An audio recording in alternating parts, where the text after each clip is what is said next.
জয় হিন্দ বন্ধুরা, আমি দেইপার। আপনারা দেখছেন আপডেট ইন্ডিয়া। বন্ধুরা, আজ থেকে বেশি দিন আগের কথা না, জাস্ট 3 থেকে 4 দিন আগে বাংলাদেশের তরফ থেকে একটি ভিডিও ভীষণভাবে ভাইরাল করা হয়েছিল। যে ভিডিওর না ফার্স্ট না লাস্ট, যে ভিডিওটির না কোনো সঠিক তথ্য ছিল, না ভিডিওটির কোনো লাস্টের পর্যন্ত সারমর্ম ছিল। বলতে পারেন সেই ভিডিও ক্লিপটিকে পয়েন্ট করে বিশেষ করে পাবলিশ করা হয়েছে, যে ভিডিও ক্লিপটিতে ভারতের বিএসএফ আর ওই পারের বিজিবির মাঝে বন্দুকের বাট নিয়ে টানাটানি।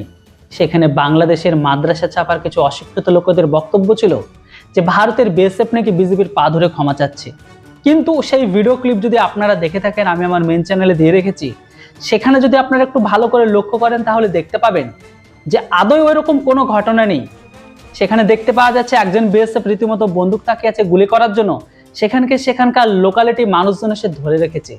তো অপরদিকে আরেকজন বিএসএফ নিচে পড়ে রয়েছে, অপরজন বিজেপি তার বন্দুক নিয়ে টানাটানি করছে। আর ওই সিনগুলোকে তারা নাকি বলছে ভারতের দাদাবাবুরা বাংলাদেশের বিজেপির পা ধরে ক্ষমা চাচ্ছে। যে ভিডিও না ফার্স্টের ছিল না লাস্টের ছিল, কাহিনী এখান থেকে বুঝতে পারা যায়। যাই হোক, কি কারণে এটা হয়েছে সেটা আমি আপনি সবাই বোঝে, কিন্তু তারা সেটা স্বীকার করবে না। সেই ঘটনার পরে কিছু কিছু মানুষের মনে অনেক আনন্দ হয়েছিল।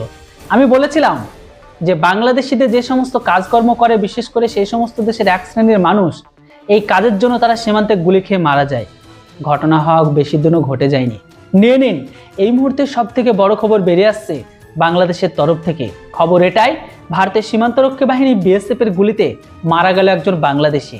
হ্যাঁ, ওনার বয়স হচ্ছে মাত্র 18 বছর, নাম হচ্ছে সাকিব মিয়া, বাড়ি হচ্ছে ব্রাহ্মণবাড়ি কাজবা সীমান্তে। হ্যাঁ বন্ধুরা, খবর বেরিয়ে আসছে রবিবার রাতে 12টার সময় উনি কাজের জন্য নাকি সীমান্তে আসে। বুঝতে পারছেন বাংলাদেশিরা কত মেহনত করে, কত কর্মরত, যারা রাত্রে 12টার সময় কাজ করার জন্য সীমান্তে আসে, তা আবার ভারতের বিএসএফ মানে বর্ডার ক্রস করে কাজ করতে আসে। তো খবর অনুসারে যতটুকু জানতে পারা যাচ্ছে যে ওই সাকিব মিয়া তিনি রাত্রি 12টার সময় ইনলিগাল কাজ, মানে যেটাকে 2 নম্বরই কাজ বলা হয়, সেই কাজের জন্য আমাদের এই পারের যে সমস্ত মোটরসাইকেলগুলো আছে, সেই সমস্ত মোটরসাইকেলগুলো ওই পার থেকে এই পারে নিয়ে আসার জন্য যে কাজের জন্য লোক লাগে, সেই লোক হিসেবে মানে ইনলিগাল কাজ করার জন্য উনি এসেছিল সীমান্তে। কিন্তু কপাল খারাপ হলে যা হয়, উনি ওই টাইমে নজরদারিতে চলে আসে ভারতের বিএসএফ। ভারতের বিএসএফ থামতে বললে ওনার সাথে যে সমস্ত ব্যক্তিগুলো ছিল কাজে, তারা কিন্তু তাকে রেখে পালিয়ে যায়। উনি পালিয়ে আসার চেষ্টা করলেও সীমান্তরক্ষী বাহিনী বিএসএফ তাদের থামানোর চেষ্টা করে, কিন্তু তারা থামেনি। ভারতের বিএসএফ তাদের উপর সোজাসুজি গুলি চালায়, আর সেই গুলিতে উনি মারা যান। অর্থাৎ 18 বছর বয়সে সাকিব মিয়া, যিনি ভারতের বিএসএফ এর গুলিতে মারা গেছে। এই খবরটাকে নিয়ে এখন বাংলাদেশ মিডিয়াতে কয়েকদিন আগে তারা অনেক আনন্দ পেয়েছিল।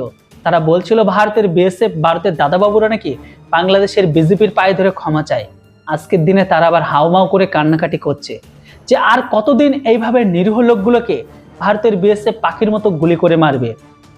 তো এখানে আপনাদের একটা জিনিস প্রথমে স্পষ্ট করে ক্লিয়ার করে দিই যে দেখুন, রাত্রি 12টার সময় কোনো ভালো মানুষ বা নিরীহ মানুষ সীমান্তে আসে না। রাত্রি 12টার সময় কোনো মেহনতি মানুষ চুরি করে এপার থেকে ওই পারের মাল পারাপার করে না। এরা হচ্ছে সবগুলো ইনলিগাল অ্যাক্টিভিটির সাথে যুক্ত। এবার ওই পারের মানুষ, কিছু মানুষের প্রশ্নও আছে যে বিজেপি কেন বিএসএফ এর উপর গুলি চালায় না। ভাই, ওই সমস্ত মানুষগুলোকে বলে দিতে চায় যাদের কাছে এরকম প্রশ্ন আছে, যে এটা বিজেপি ভালোভাবে জানে বিএসএফ কোথায় থেকে গুলি চালাতে পারে আর কেন গুলি চালায়। ওটা এটাও ভালোভাবে জানে বিএসএফ কখনো আমার মতন আপনার মতন ভালো মানুষের ওপর ঘরে ঢুকে কারো গুলি চালায় না। সেই ঘটনার পরে একটি ভিডিও ভাইরাল হয়েছিল যে ভারতের বিএসএফ যখন কারবাই সেরে তারা ফিরে আসছিল, সেই সময় ওই পারেরই কিছু মানুষ ভারতের বিএসএফ এর উপর পেছন থেকে আক্রমণ করে। এরকম টাইপের ভিডিও কিন্তু অনেক সোশ্যাল মিডিয়ায় ভাইরাল হয়েছে, যেটা তাদের দ্বারা বানানো, তারাই পাবলিশ করে। সেই সমস্ত ভিডিও থেকে বুঝতে পারা যায় ভারতের বিএসএফ কেন তাদের গুলি করে মারে। এবার কথা হচ্ছে বিজেপি এর প্রতি কেন কথা বলে না। কেননা বিজেপি এই কারণে কোনো কথা বলতে পারে না, কেননা বিজেপি জানে যে ভারতের বিএসএফ রাতের 12টার দিকে কোনো ভালো মানুষকে খুঁজে খুঁজে মারে না। বিজেপির হাতে যে সমস্ত মানুষগুলো মারা যায় তারা চোর, ডাকাত, ছাচোর, ইনলিগাল সমস্ত যত কাজকর্ম থাকে, সেই সমস্ত ইনলিগাল কাজের সাথে যুক্ত থাকে। তো বন্ধুরা, বিএসএফ এর গুলিতে মারা যাওয়ায় এই মুহূর্তে বাংলাদেশিদের ঘরের ভেতরে শোকের ছায়া। তাদের দাবি ভারতের বিএসএফ গুলো বাংলাদেশের সাধারণ নিরীহ মানুষকে গুলির মতন করে মারছে। আবারও বলে দিতে চাই, তারা কোনো নিরীহ মানুষ ছিল না, তারা ছিল ইনলিগাল কাজের সাথে যুক্ত। বাংলাদেশের বিজেপির যদি ভারতের বিএসএফ এর কারবাইতে ভয় লাগে বা এতটাই প্রবলেম হয়, তাহলে তারা সীমান্তে বর্ডার কেন দিচ্ছে না? অর্থাৎ ভারতের সীমান্তরক্ষী বাহিনী যে বর্ডারে বেড়াগুলো দিচ্ছে বা কাঁটাতার দিচ্ছে, তারা কারো দেয় না, সর্বদা ভারত কেন দেয়? কারণ একটাই, কারণ তারা জানে বাংলাদেশের বিজেপি যে সমস্ত সীমান্তরক্ষী বাহিনী তারা সীমানে কর্মরত, তাদের বেতন অনেক কম, তাদের সাথে ওদেরও যোগ থাকে কিছু টাকার বিনিময়ে, সেই জন্য তাদেরও এতে হাত আছে। ওরা জানে যে এই কর্মরত অবস্থায় যদি কোনো বিএসএফের গুলিতে মারা যায়, তাহলে কিন্তু তার পাল্টা রিটালিয়েশন দিতে পারে না, আর এই জন্য বিজেপি কিছু বলতে পারে না। বিজেপি এটা ভালোভাবে বোঝে, কিন্তু বাংলাদেশের ইসলাম প্রোডাক্ট গ্রহণকারী মূর্খগুলো তাদের আর কে বোঝাবে? ওই যে মাদ্রাসায় পড়লে যা হয়, ওই বিজেপি গুলো ভালো করে জানে ভারতের বিপির হাতে সাধারণ লোক মারা যায় না, চোর ছাচোর ইনলিগাল অ্যাক্টিভিটির সাথে যুক্ত, কাজকর্মের সাথে থাকা যুক্ত মানুষগুলোই মারা যায়।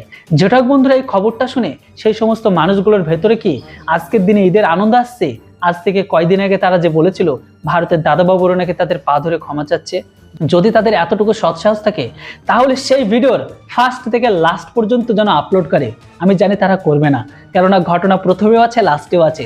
যাক বন্ধুরা, এই ভিডিওটি শুনে আপনাদের কতটা খুশি পেয়েছেন অবশ্যই কমেন্ট বক্সে লিখে জানান। Thanks for watching. জয় হিন্দ, বন্দে মাতরম।